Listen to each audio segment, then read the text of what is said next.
What takes a setting description from just describing the scenery to something that actually affects readers?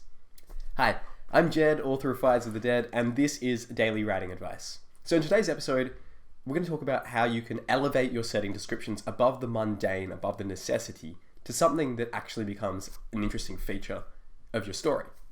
And I think for me, as I go through my edits for Masks of Steel, which is a fantasy novel I'm working on at the moment, the biggest thing that I'm finding is that the passages in there that are appealing to me the most are the setting descriptions where it's not just describing what's happening in that part of the world, but it's actually relaying my character's emotional reaction to it. And so this is, for me at least, the key to great setting descriptions, is infusing emotion within the pragmatics of actually recounting what is going on in a place.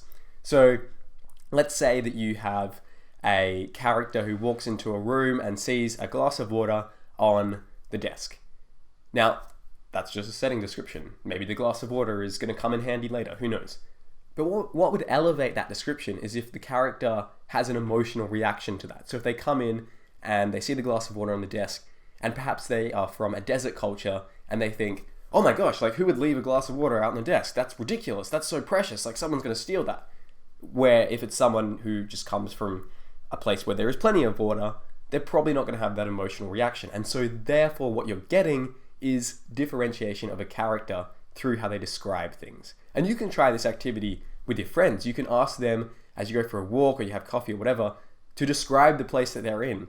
And you'll start to notice how, if you do this with enough people, how different people choose to highlight details of the setting and have different reactions to the setting. So someone who's very pragmatic, very logical minded might say oh, we're in a room, there's 10 chairs in here or whatever. Someone who is more emotional might be like, oh, this color on the wall really reminds me of my grandpa's house. He had the same color paint on his walls. Something like that.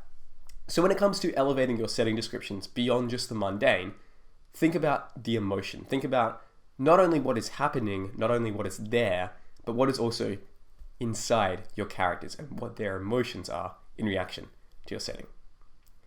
That's our episode. Now go and write extraordinary stories. I'll see you next time.